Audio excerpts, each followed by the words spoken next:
किसी ने हजरत अली से कहा था किसी अमानतदार की बात सुनाओ, तो कहने लगे सुनाता हूँ फारूक आजम की बात। कैसे? फरमाने लगे मैं उमर से मिलने गया। ये इखलाक है। हजरत अली शेर खुदा फरमाते हैं मैं उमर से मिलने गया, फारूक आजम से। जब मैं ये उनके इखलाक की बात बता रहे, कहते जब मैं उनके पास गया तो दिया जल रहा था। अंदर दाखिल होते ही सलाम लिया तो हाल चाल पूछने की बजाय उमर पूछने लगे कि अली कोई सरकारी काम आए हो, दीनी काम आए हो या जाती काम आए हो? तो हजरत अली रदी अल्लाह ताला अन्हु फरमाते हैं मैंने कहा कि मैं तो जाती काम से आया हूँ। तो कहते उमर जल्दी से उठे और दिया उन्होंने गुल कर दिया, चिराग बुझा दी। तो कहते मैंने कहा कि उमर चिराग क्यों बुझाया है? उमर फारूक रदी अल्लाह ताला अन्हु फरमाने लगे मैं सरकारी दस्तावेजात लिख रहा था तो ये सरकार का दिया जल रहा था उतनी देर तक, अब हम जाती बात करने लगे हैं। ये डर लगता है चंद कतरे तेल आतियात के लिए इस्तेमाल हो गया तो रब की बारगाह में क्या जवाब देना। ये इखलाकी कदरें हैं, इखलाकी कदरें। जिस कौम के अंदर इखलाकी कदरें बहाल रहती हैं वो कौम जिंदा रहती है। हजरत फारूक आजम रदी अल्लाह ताला अन्हु ने महल कोई नहीं बनाया, पार्लियामेंट कोई नहीं थी, सेनेट का इजलास कहीं भी नहीं होता था। हजरत फारूक आजम रदी अल्लाह ताला अन्हु ने ना कोई सदर हाउस बनाया, ना वजीर आजम हाउस बनाया, ना हजरत फारूक आजम ने कोई पार्टी बनाई, ना किसी के सदर बना, किसी जमीयत की सदारत की। बस इखलाकी कदरें उन्होंने बहाल रखी। अबू बकर सिद्दीक हो, फारूक आजम हो, उमर फारूक हो,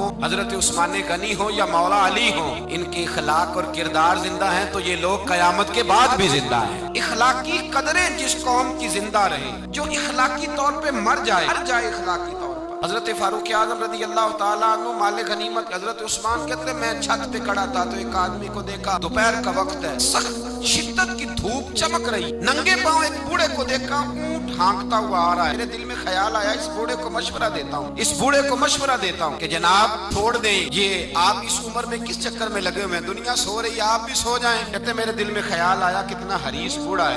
आते जब वो मेरे करीब आए, मैं छत पे देख रहा था तो मेरी तो आंसू ही निकल गए। ये कोई हरीस बूढ़ा नहीं है तो उमर फारूक है, तो हजरत उमर फारूक रदी अल्लाह ताला अन्हु। मैं नीचे उतरा, मैंने कहा हुजूर क्या कर रहे हैं, गर्मी का मौसम है। कहने लगे ये माले गनीमत के ऊंट भाग गए थे तो संभालता फिरता हूँ। हुजूर किसी गुलाम को कह देते। फरमाने लगे हुकूमत मेरी है तो जिम्मेदारी भी मेरी है, हुकूमत मेरी है तो ड्यूटी भी। इखलाकी कदरें जब किसी कौम की इखलाकी कदरें, काजी शुरैह रहमतुल्लाह ताला अलैह हजरत अली शेर खुदा के काजी थे, हजरत मौला अली शेर खुदा रदी अल्लाह ताला उन्होंने मुतय्यन किया था। वो आए हजरत अली के पास, काजी साहब आके कहने लगे हुजूर मेरा इस्तीफा कबूल कर ले, चीफ जस्टिस नहीं बन सकता, मैं उमूर नहीं चला सकता अदालत के। अली ने फरमाया काजी साहब क्या हुआ? कहने लगे दो पार्टियों का मुकदमा मेरे पास था तो कल एक पार्टी 10 किलो खजूरें लेके आ गई है मेरे पास। तो हजरत अली फरमाने लगे आपने कबूल कर ली है? कहने लगे जरूरत थी मैं कबूल कर लेता। मैंने उनसे कहा है खबरदार, तुमने सोचा कैसे, झिड़क दिया है, कबूल नहीं की। तो कहा फिर आप इस्तीफा क्यों दे रहे हैं? तो ये उम्मत मुस्लिमा की खलाकी कदरें हैं, ये उम्मत मुस्लिमा का रंग है। अपनी मिल्लत पर कयास अक़वाम मगरिब से न कर, आस है तरकीब में कौमे रसूल हाशमी। कदरें हैं मिल्लत इस्लामिया की। हाजी साहब कहने लगे हुजूर उन लोगों ने मेरे बारे में सोच लिया है कि मैं रिश्वत ले सकता हूँ, वो सोच लिया है कि मैं पैसे पकड़ लूंगा, 10 किलो खजूरें ले आए। जिसके बारे में कौम सोच लेना कि रिश्वत ले सकता है, सोच भी ले, बंदा काजी बनने के काबिल है, काजी बनने के काबिल नहीं होता। लिहाजा उन्होंने चूंकि सोच लिया है, लिहाजा अब मैं अपने इखलाक को इतना बुलंद नहीं जानता कि मैं कुर्सी अदालत पर बैठकर मुकदमे का जागे सोचे, इस पहलू पर गौर करें। कटती हुई कदर कटती हुई और टूट कर बिखर गया सारा इखलाक, बरान से लेकर पियन तक। इस मिल्लत का रोना ये नहीं कि यहाँ सदर करप्ट आया है, वजीर आजम गलत आया है, विफाकी वज़रा बुरे आए। इस कौम का रोना ये है कि रेडी वाले के पास फल लेने जाओ तो सामने भले भले लगा लेता है और पीछे वाली साइड पे वो छुपा के बुरे फल लगा लेता है। इस कौम का रट्टा ये नहीं है कि इस कौम के अंदर है वो लोग ब्यूरोक्रेट थे, दौलतमंद थे, उन्होंने लूटा है। हाँ, तो हाल ये है कि स्कूल के अंदर जो पढ़ाने वाले असातिज़ा और इलाज करने वाले डॉक्टर हैं वो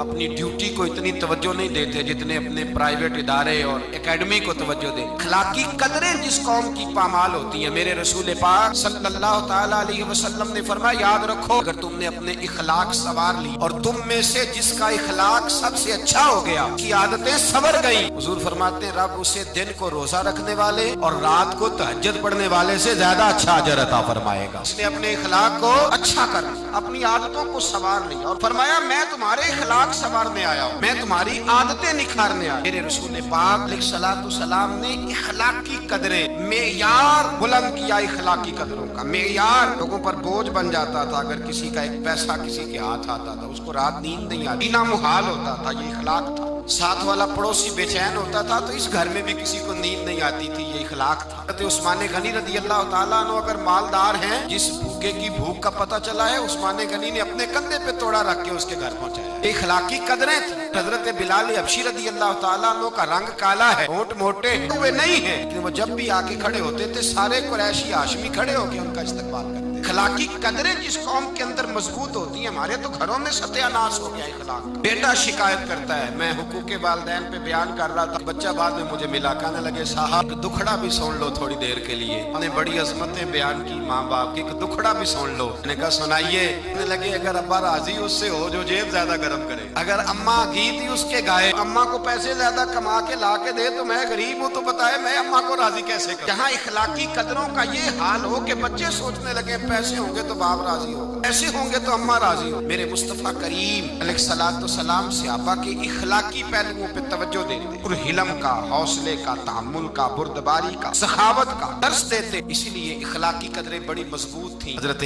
सैयदना बिन ज़ैद बीमार हो गए। इमाम हुसैन को किसी ने बतला कि मेरे रसूल पाक का गुलाम बीमार हो गया है। हजरत इमाम हुसैन तीमारदारी करने गए, कदम रखा, उसामा हुजूर के महबूब थे, कदम रखा कमरे में, जनाब उसामा ने इमाम हुसैन का चेहरा देखा तो चीख ही निकल गई, तड़प के रोए, कहने लगे मेरी मौज नहीं लग गई, हुजूर के जलवे मुझे नजर आ गए। इमाम हुसैन अंदर दाखिल हुए तो जनाब उसामा बिन ज़ैद ने बाजू पकड़ा और सीने पे रख लिया। हजरत उसामा बिन ज़ैद तड़प के रोए। इमाम अली मकाम कहने लगे भाई रोते क्यों हो, बात बताओ। कहने लगे दुनिया छोड़ रहा हूँ पर 80 दिनार का कर्जा है, कोई भाई ना कोई सज्जन ना कोई दोस्त, असी किसी दे कुछ भी नहीं लगते ते ना कोई साडा दर्दी है कोई नहीं। पूछता हूँ कब्र पे बोझ लेके जाऊंगा, फिर क्या लफ्ज है क्या हुसैन है। लगे हुसैन आज अगर मुस्तफा करीम हयाते ज़ाहिरी में होते तो मैं जाके बाजू थाम लेता, कदमों में बैठ जाता। मेरा रसूल तो गैरों के भी बोझ उठा लिया करता है। इखलाकी कदरें देखिए। इमाम हुसैन फटाफट उठे, भी साथ था, गुलाम भी साथ थे, अब कुछ हो सकता था। हुसैन उठे गए, अपनी चादर में 80 दिनार डाल छुपाए और लेके आए, आके हजरत उसामा बिन ज़ैद को दी। और पता क्या फरमाते हैं रात आए थे 80 दिनार, मैं कह रहा था मुझे तो जरूरत नहीं, पता नहीं रब करीम ने किसका नसीब मेरे घर भेज दिया है, मुझे तो हाजत नहीं थी, ये तो तेरे पैसे थे जो मेरे घर थे, मेरे रब ने ड्यूटी लगाई कि जा उसे दे के आ। इस कौम के अंदर इखलाकी कदरें बेदार होती, जिस कौम के अंदर इखलाकी कदरें बेदार होती, कौम का अंदाज बदल जाता है, रवैये तब्दील हो जाते हैं। रसूल पाक सल्लल्लाहु अलैहि वसल्लम ने फरमाया अल्लाह इखलाक को सूरत देता तो सबसे अच्छी सूरत अल्लाह इखलाक को अता फरमाता।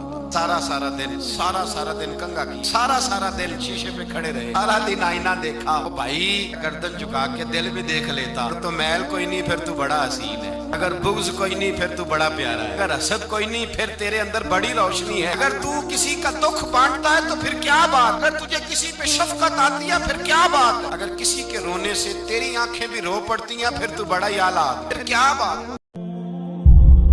आखिर में आप लोगों से गुजारिश है कि अगर आपको हमारी ये कोशिश पसंद आई हो तो इसे ज़्यादा से ज़्यादा सदका जारिया के तौर पर शेयर करें। अल्लाह आप सबको अपनी हिफ्ज़ व अमान में रखे। आमीन।